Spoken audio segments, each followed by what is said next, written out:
잔존같이 영원이라고 평가되는 포방부의 마지막 발악과 같은 전차, 영원히 고통받는 M48A5K를 아시나요?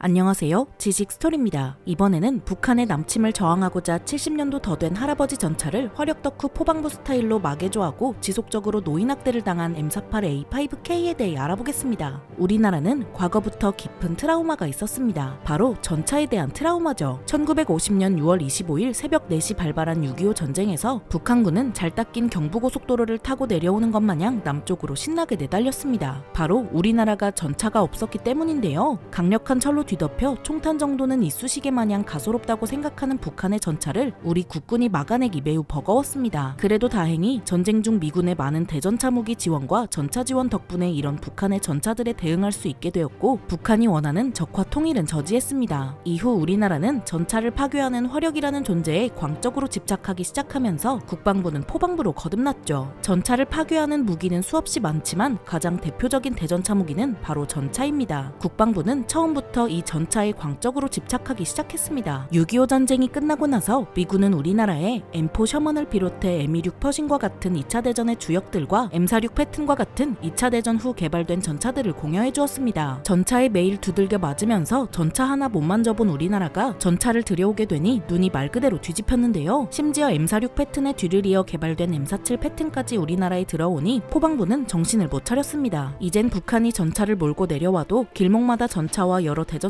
무기를 배치하면 충분히 막을 수 있어 보였죠. 하지만 우리만 전차를 늘려가고 있는 건 아니었는데요. 소련의 지원 아래 북한도 전차의 수를 대폭 늘려가고 있었습니다. 이렇게 소련이 북한을 팍팍 밀어주자 미국도 질 수 없었습니다. 베트남전에 한국군이 많은 병력을 파병한 것을 계기로 M48 패튼을 한국에 도입시켰는데요. 하여튼 이런 패튼 전차 중 가장 강력한 M48 패튼이 122대가 한 번에 들어오는 것을 시작으로 1970년대 말까지 총 942대에 달하는 M48 셔먼을 보유하게 됩니다. 기존의 여러 전차도 함께 굴리고 있었으니 당시 대한민국이 얼마나 많은 전차를 보유했는지 알 수 있죠. 미국에서 그래도 나름대로 전차도 수두룩 받아두었으니 우리나라는 만족하면서 살았을까요? 절대 아니었습니다. 당시는 냉전이 한창 진행되던 시대였고 미국과 소련은 한반도를 비롯한 세계 각지에서 자신들의 힘자랑을 진행하고 있었습니다. 이런 시대적 분위기에 발맞춰 세계 많은 나라는 신형 전차들을 쏟아내고 있었는데요. 미국만 해도 M60을, 일본은 74식을, 독일은 레오파르트를 내놓았습니다. 이 전차들의 특징은 2세대 전차란 것인데 서치라이트 같은 보조장치를 장착해 야간에도 전투가 가능하고 기계식 탄도 계산기가 들어가 있기 때문에 훨씬 정확한 사격이 가능했습니다.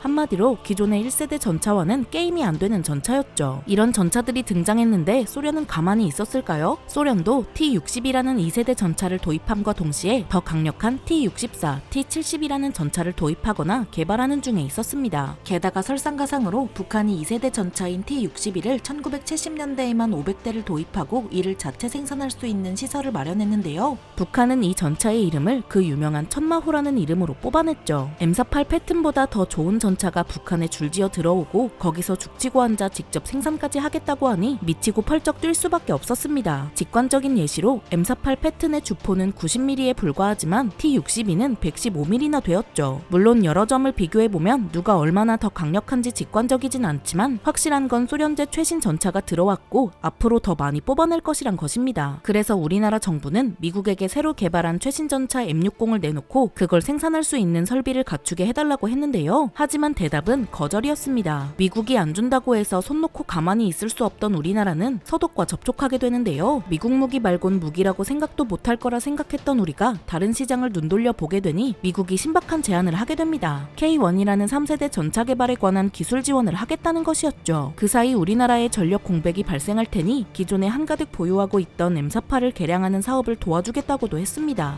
결국 생각지도 못하게 좋은 제안을 받은 우리나라는 당연히 거절하지 않고 받아들였는데요. 그렇게 수백 대가 쌓여있던 M48 패튼의 개량 사업이 진행됩니다. 우리나라는 아시아에서 가장 중요한 전략적 위치이기도 했고 공산권과 육로로 이어져 있기 때문에 미국도 한국에 대해 육상 전력의 지원이 필요하다고 느낀 것입니다. 게다가 성장해 나갈 새로운 무기 시장인 한국이 미국이 아닌 다른 나라에 돈을 쓰는 상황도 원치 않았죠. 그렇게 우리나라는 M48 패튼을 국내에서 개량해 다양한 종류로 운용하게 되는데요. 여기서 가장 간단한 개량이 이루어진 모델이 바로 M48A3K인데요. M48A3K는 기존의 90mm 주포의 크기를 유지했습니다. 기존의 M36 90mm 주포를 그대로 유지한 친구도 있었지만 T자형 머즐 브레이크를 장착해 포신의 반동과 화염을 줄인 M41, Y자형 머즐 브레이크를 장착한 M41E1으로 갈아 낀 녀석도 있었죠. 이 친구들은 주포 크기를 개량하지 않은 대신 기존의 가솔린 엔진을 디젤 엔진으로 교환해 훨씬 더 장거리를 이동할 수 있게 되었습니다. 또한 연막탄 발사기와 사격 통제 장치를 개선했죠. 무려 381대가 M48A3K로 개량되었습니다. 이렇게나 많은 전차를 개량하면서 주포를 바꾸지 않은 데는 크게 두 가지 이유가 있는데요. 첫째는 기존의 M48 패턴을 운용하면서 남은 90mm 포탄의 재고가 엄청나다는 것입니다. 전시 상황이 되면 포탄의 재고량이 상당히 중요한데 이 아까운 포탄을 재활용할 수 있다는 것도 상당히 큰 장점이 되었죠. 그런데 포탄을 조금 아껴 먹겠다고 전차를 이렇게 개량하는 게 말이 되는 걸까요? 이에 대한 답은 두 번째 이유에 있었습니다. 90mm 포탄이라고 해도 부술 수 있는 것은 상당히 많았는데요. 사실상 90mm 주포로 대전차전만 치르겠다는 것은 아니었고 보병을 지원하는 전차 개념으로 운용하면서 상대의 벙커나 차들을 격파하기엔 90mm도 충분했습니다. 게다가 북한의 전차도 상당히 노후화된 것들이 많아서 90mm로 대적할 수 있는 녀석이 상당히 많았죠. 역시 포방부다운 개량법이었던 것 같습니다. 이런 M48A3K보다 더 포방부의 냄새가 느껴지는 것이 바로 오늘의 주인공 M48A5K인데요. 먼저 이 친구의 재원을 살펴보겠습니다. 과거 M48 패턴을 개량했기 때문에 전장이 9.3m인 것은 같지만 중량이 46톤으로 1톤이나 무거워졌습니다. 주포 구경은 15mm 더 커진 105mm이며 승무원은 기존과 동일하게 4명이 탑승합니다. 최고 속도는 시속 48km 수준이죠. 이 재원을 보면 가장 큰 차이점은 두 개입니다. 조금 늘어난 중량과 커진 주포입니다. 당연하게도 장갑이 두꺼워지진 않았습니다. 그런 개량을 할 바엔 전차를 새롭게 만드는 것이 더 낫기 때문이죠. 그럼 어디서 무게가 늘어난 걸까요? 가장 눈에 띄는 것은 사이드 스커트의 추가입니다. M48A5K는 사이드 스커트를 장착해 소구경 탄환으로부터도 궤도를 지키는 역할을 하고 보병이 휴대하는 대전차 무기를 조금이나마 막아낼 수 있게 되었습니다. 또 산과 같은 험지에서 이물질이 궤도에 들어가는 걸 막아 기동성을 보장할 수 있게 되었죠. 그리고 주포가 커져 화력이 매우 좋아졌는데요. 미국의 M68 105mm 강선포를 장착했는데 우리나라는 이를 국내 면허 생산을 통해 KM68A1이라는 이름으로 만들어 사용했습니다. 그래서 K1 전차와 같은 105mm 강선포탄을 이용할 수 있어 포탄도 절약할 수 있고 정말 다양한 신형 포탄을 사용할 수 있게 되었습니다. 전차를 종이장처럼 찢는 날개 안정 분리 철갑탄부터 대전차 고폭탄, 백린 연막탄도 쓸 수 있습니다. 한마디로 화력이 M48에 비해 대폭 강력해졌기 때문에 북한의 전차를 때려잡는 데는 큰 문제가 없을 정도로 향상되었죠. 이렇게 주포도 약간 커지고 사이드 스커트도 장착하니 다소 무거워진 것입니다. 이런 것만 달라진 것이 아닙니다. 사격 통제 장치도 대폭 개선했는데요. 여기에는 측풍 감지기를 장착해 바람이 얼마나 어떻게 부는지를 측정해 조금 더 정확한 포사격이 가능해졌죠. 이런 장비들을 통합적으로 계산하다 보니 1세대 전차였던 M48 패턴과 달리 M48A5K는 2세대 전차로 평가받고 있습니다. 한마디로 한국식 마개조를 통해 70년이 지난 지금까지 현역으로 굴리고 있는데요. 당연하게도 몸이 성할 리가 없습니다. 개량했던 안 했던 과거에 달았던 엔진들은 골골거리며 보병을 따라가기에도 벅차고 심지어 경사길을 오르다 주저앉기도 합니다. 그래서 후진을 통해 경사를 오르는 우픈 일도 벌어지죠. 최근엔 화력도 약해서 북한의 최신 전차들을 부수지 못한다는 평가도 존재했습니다. 심지어 평가되는 잔존 가치가 0원이고 이를 운용해서 얻는 이득보다 늙은 전차를 수리하면서 고치는 손해가 더 크다는 분석도 등장했는데요. 이런 말도 안 되는 상황에도 포방부가 할아버지를 굴리는 이유가 있습니다. 일단 이 개량형들은 전차전을 수행하라고 놔둔 것이 아닙니다. 그래서 소속되어 있는 부대들도 기갑부대가 아닌데요. 대부분 보병사단에 배치되어 보병 전투를 지원하는 전차의 임무를 수행하고 있습니다. 한마디로 보병 근처에 다니다가 보병의 화력으로 감당하지 못하는 상황을 강력한 화력으로 처단하는 역할을 맡는 것이죠. 이미 전차전은 K1 전차를 비롯해 가장 강력한 K2 전차가 담당하고 있습니다. 북한이나 적의 강력한 전차는 우리나라의 우수한 전차들이 처리할 테니 보병 근처에 따라다니면서 보병의 엄폐물 역할도 수행하고 화력을 지원하는 역할도 수행하는 것이죠. 그래서 기동력이 매우 좋을 필요도 없습니다. 아직 우리나라 육군은 100% 기계화가 되어 있지 않기 때문에 상당히 많은 보병이 걸어갈 것이기 때문이죠. 또한 전쟁은 북한의 선제 공격으로 발발할 것이기 때문에 M48A5K 같은 전차를 최선봉에 세워 북진할 일도 없습니다. 미리 지정된 장소에서 대기하다 내려오는 북한군을 공격하는 고정 포탑의 역할로도 사용할 수 있죠. 이렇게 사용하면 우리의 고급 기갑 전력을 아낄 수 있으면서 북한의 수많은 전력을 소모하기엔 충분합니다. 아니 이 역할로 쓰기에는 차고 넘치는 수준입니다. M48 개량형 시리즈는 M4파레는 우리나라 육군의 매우 초창기부터 줄곧 육상에서의 위협을 일선에서 막아주고 있고 현재 지금도 대부분의 기갑전력을 대신해 최선봉에서 우리 길목을 든든하게 지켜주면서 보병과 가장 가까이서 화력 지원을 수행하고 있습니다. 그래도 이런 역할도 얼마 남지 않았습니다. K2 흑표의 생산량이 많아질수록 M48A5K의 자리는 점점 사라져 역사 속으로 사라질 일만 남았죠. 이렇게 70년이 넘는 늙은 몸으로 우리나라의 최선봉에서 적을 막아준 고마운 친구 M48A5K와 또래 개량형들을 알아보았는데요. 영상이 유익하셨다면 구독과 좋아요 부탁드립니다. 감사합니다. 지식스토리였습니다.